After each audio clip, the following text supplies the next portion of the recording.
Hello, my dear students. Good morning. I hope all of you are fit and fine and you are watching my video and practicing grammar every single day. And today's class, I am going to give you a beautiful tricks to learn article. And I would like to give importance especially on definite and indefinite article. Definite and indefinite article. আজকে আমি যে পার্টটা তোমাদেরকে শেখাতে যাচ্ছি সেটা হলো article এবং আর্টিকেলের বিশেষ করে ডিফিনাইট আর্টিকেল, এই ডিফিনাইট এবং ইনডিফিনাইট আর্টিকেল, ইনডিফিনাইট এটার উপরে আমি গুরুত্ব দিতে যাচ্ছি বেশি। যে ডিফিনাইট আমাদের এটা বাংলায় বুঝতে হবে। ডিফিনাইট এবং ইনডিফিনাইট বলতে কি বোঝায় এটা বাংলায় বুঝতে হবে। ডিফিনাইট বলতে নির্দিষ্ট করে বোঝায়, নির্দিষ্টতা বোঝানো হয়েছে ডিফিনাইট, এবং ইনডিফিনাইট মানে অনির্দিষ্ট। তাহলে নির্দিষ্ট করে যখন কোনো কিছু বোঝানো হবে তখন ডিফিনাইট আর্টিকেল, এবং আমরা জানি definite article the, definite article the, এবং অনির্দিষ্ট করে যখন বোঝানো হয় তখন ইনডিফিনাইট আর্টিকেল, এবং সেটা হচ্ছে কি ইনডিফিনাইট আর্টিকেল এ এবং N.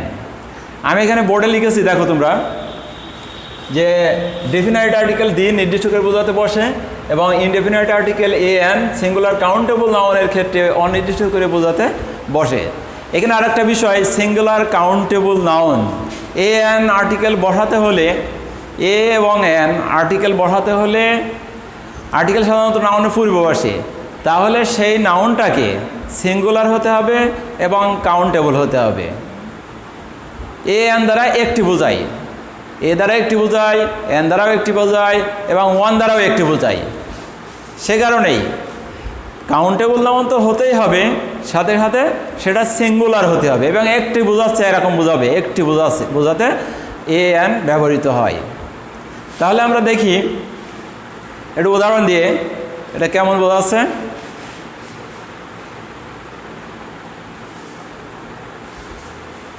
Yesterday I bought dash apple for my son. Yesterday I bought dash apple for my son. গতকাল আমি আমার ছেলের জন্য একটা আপেল কিনেছিলাম। গতকাল আমি আমার ছেলের জন্য একটা আপেল কিনেছিলাম। এখানে একটি আপেল কিনা হয়েছে, বোঝাচ্ছে যে একটি আপেল, কিন্তু সেটা কি আপেল, কোন আপেল, কি বৃত্তান্ত, কালার, রং কিংবা কোন দেশের কোনো কিছুই বোঝানো হয়নি। একটি আপেল কিনেছে, এটা অনির্দিষ্ট করে বোঝাচ্ছে।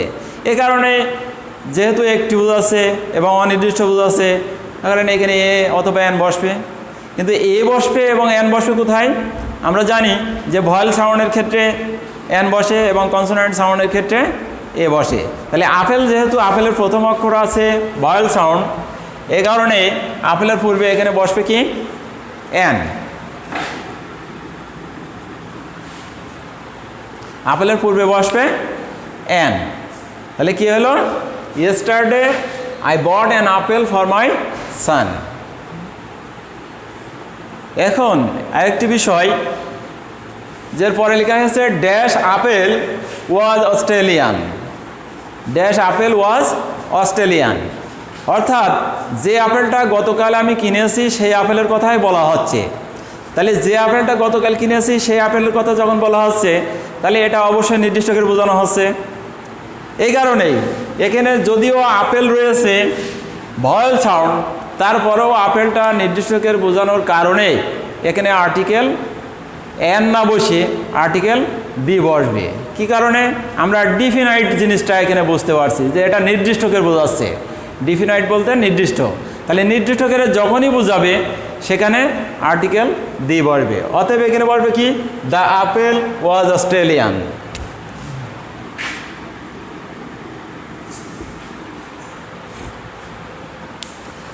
আরেকটা উদাহরণে আমরা দেখি, এখানে বলা হয়েছে yesterday I saw dash boy in the park. গতকাল আমি পার্কে একটা ছেলে দেখেছিলাম, একটা বালককে দেখেছিলাম। গতকাল আমি পার্কে একটা বালককে দেখেছিলাম, সেটা কোন বালক, কী বৃত্তান্ত, তার সম্পর্কে কোনো ডেসক্রিপশন এখানে নেই, অর্থাৎ নির্দিষ্ট করে কোনো কিছু বলা হয়নি। এখানে শুধু বলা হয়েছে গতকাল আমি পার্কে একটা বালক দেখেছিলাম বা একটা ছেলেকে দেখেছিলাম। এই কারণেই অনির্দিষ্ট যেহেতু বোঝাচ্ছে,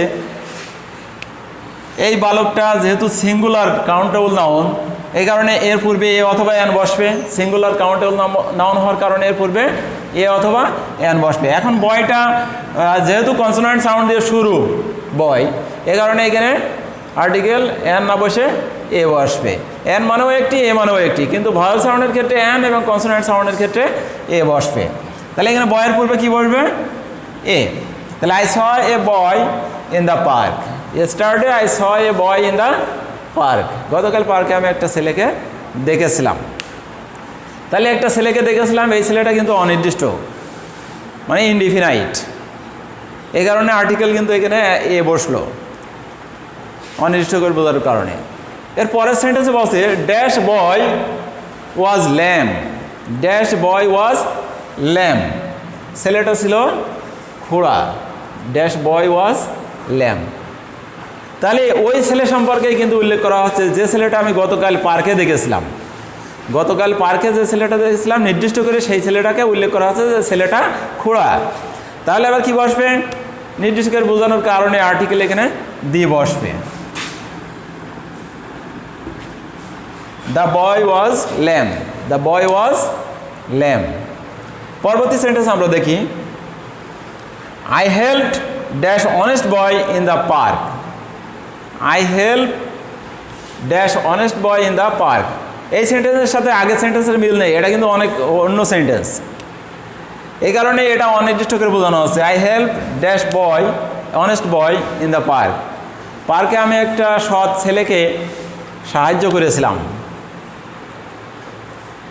তাহলে এই ক্ষেত্রে এ বয় নাউন এবং এই নাউনের পূর্বে আছে অনেস্ট অ্যাডজেক্টিভ। Honest adjective. এই বয়ের কারণেই আর্টিকেল বসবে, কিন্তু নাউন যেহেতু বয়টা নাউন, নাউনের আগে অ্যাডজেক্টিভ বসেছে, তাহলে এই অ্যাডজেক্টিভের সাউন্ড অর্থাৎ কনসোনেন্ট সাউন্ড না ভয়েল সাউন্ড সেই অনুযায়ী এখানে আর্টিকেল বসবে, এ অথবা এন। তাহলে অনেস্টের এইচের উচ্চারণ এখানে অমিট আছে। এইচের উচ্চারণ অমিট থাকার পরে ও থেকে উচ্চারণ হচ্ছে অনেস্ট। ও থেকে উচ্চারণ হচ্ছে, এইচটার উচ্চারণ অমিট থাকছে, এখানে সাইলেন্ট থাকছে।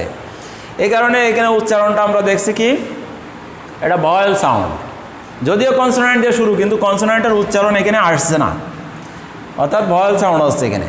এই কারণেই এই জায়গায় আর্টিকেল এন বসবে। তাহলে I help an honest boy in the park, এবং এন বসলো কী কারণে? অনির্দিষ্ট করে বোঝানোর কারণে। নির্দিষ্ট করে বোঝাচ্ছে না, অনির্দিষ্ট করে বোঝানোর কারণে এন বসলো। এবার এই সেন্টেন্সেরই একটি অংশ আছে কি ড্যাশ বয় ওয়াজ হেল্পলেস।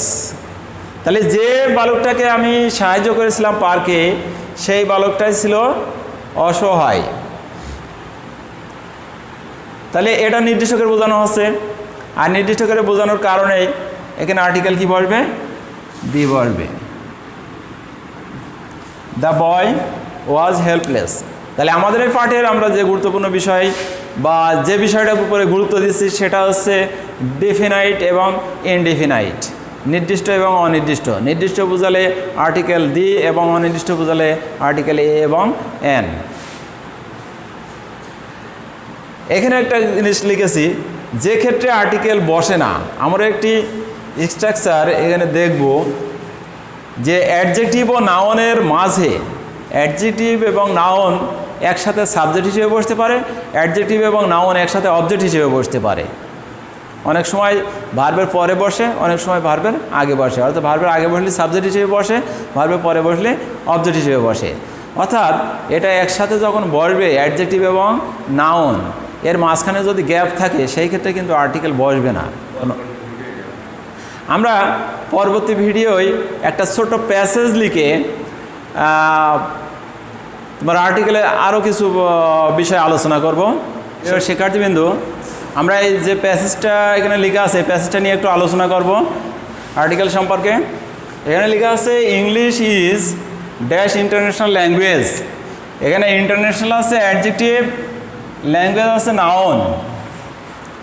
ল্যাঙ্গুয়েজও সিঙ্গেল হতে পারে, এই কারণেই ল্যাঙ্গুয়েজের পূর্বে আর্টিকেল ইনডিফিনাইট আর্টিকেল এ অথবা এন বসতে পারে। তা ল্যাঙ্গুয়েজ যেহেতু নাউন এবং নাউনের পূর্বে এখানে অ্যাডজেক্টিভ বসেছে এবং অ্যাডজেক্টিভটা আছে ভয়েল সাউন্ড, এই কারণে এই জায়গায় আর্টিকেল বসবে অ্যান। তাহলে English is an international language, it is spoken all over dash world. আমরা ওয়ার্ল্ড বলতে এখানে প্রাকৃতিক বিষয় বোঝাচ্ছি, প্রাকৃতিক বিষয় বোঝালে এই ক্ষেত্রে আর্টিকেল দি বসে, ডিফিনাইট আর্টিকেল দি বসে। এই কারণে এখানে কী হবে, English it is spoken all over the world, so dash importance of dash English can not be describe in words. সুতরাং আমরা এই যে ইংলিশ সম্পর্কে আবার পুনরায় উল্লেখ করতে যাচ্ছি, দ্য ইম্পর্টেন্স অফ ইংলিশ। এ কারণে এই জায়গায় দি বসবে পুনর্ব্যক্ত করতে, যে একটা বিষয় একবার লিখে তারপর পুনরায় যদি সে বিষয় সম্পর্কে আলোচনা করা হয় সেক্ষেত্রে আর্টিকেল দি বসে। এ কারণে এখানে লেখা আছে ইট is spoken all over the world, so the importance of English. এই জায়গায় কিন্তু কোনো আর্টিকেল বসবে না, তার কারণ প্রিপোজিশনের পরে নাউন বসে, এখানে কোনো আর্টিকেলের প্রয়োজন হয় না, এ জায়গায় cross. So the importance of English can not be describe in words. সুতরাং ইংরেজি গুরুত্ব আমরা ভাষায় প্রকাশ করতে পারি না। অল অ্যাডজেক্টিভ এবং বুকস নাউন এটা হওয়া সত্ত্বেও এখানে আর্টিকেল বসবে। কী কারণে বসবে, যে all their books on higher education, মানে উচ্চশিক্ষার সকল বই, এটা উচ্চশিক্ষার বইকে নির্দিষ্ট করে বোঝানো হচ্ছে। এই কারণে এই জায়গায় ডিফিনাইট আর্টিকেল দি বসাতে হবে, ডিফিনাইট আর্টিকেল। তাহলে all the books on higher education are written in preposition, preposition আর নাউনের মাঝখানে এখানে আর্টিকেল বসে না, এই জায়গায় বসবে ক্রস। হ্যাঁ, তাহলে all the books on higher education are written in English. Today, organizations need employees who can speak and write. Write এটা ভার্ব, ভার্বের পরে বসবে কি, অবজেক্ট। অবজেক্ট আছে স্ট্যান্ডার্ড, আছে অ্যাডজেক্টিভ ফর্ম, আছে নাউন। স্ট্যান্ডার্ড ফর্ম, তাহলে অ্যাডজেক্টিভ এবং নাউন এখানে আছে অবজেক্ট, এবং এটা আনকাউন্টেবল নাউন ফর্ম, ফর্ম এটা আনকাউন্টেবল নাউন, সেই কারণে এখানে কোনো আর্টিকেল গ্রহণ করবে না, এখানেও ক্রস বসবে। Who can speak and write, standard form of preposition, প্রিপোজিশনের পরে এখানে আর্টিকেলের প্রয়োজন নেই, প্রিপোজিশনের পরে নাউন আছে, এখানে আর্টিকেলের প্রয়োজন নেই, এখানেও ক্রস। তাহলে এখানে কি বলা হয়েছে, today organizations need employees who can speak and write standard form of English. বর্তমান দিনে যে সমস্ত সংস্থাগুলো আছে তারা তাদের কর্মচারী বা তাদের যে লোকবল নিয়োগ করে যারা স্ট্যান্ডার্ড ফর্ম, খুব ভালো মানের ইংরেজি জানে তাদেরকে। যাই হোক, আমাদের আলোচনার বিষয় আর্টিকেল। আর্টিকেল সম্পর্কে আমরা যেটা দেখলাম, এই ভিডিওটা যদি আমরা বারবার দেখি তাহলে এখান থেকে অনেক কিছু আমরা তথ্য পাবো। সুতরাং প্রিয় ছাত্রছাত্রীবৃন্দ, আমি তোমাদেরকে বারবার বলবো তোমরা ভিডিওটা প্রথম থেকে শেষ পর্যন্ত দেখবে এবং পরবর্তী ভিডিও তোমরা দেখতে ভুল করবে না। এ বলে আমি আজকে শেষ করছি। সবাই সুস্থ থাকো, এই করোনার ভিতরে সবাই নিজেকে সেফ রাখো, পরিবারকে সুস্থ রাখো, এ বলে আমি শেষ করছি আমার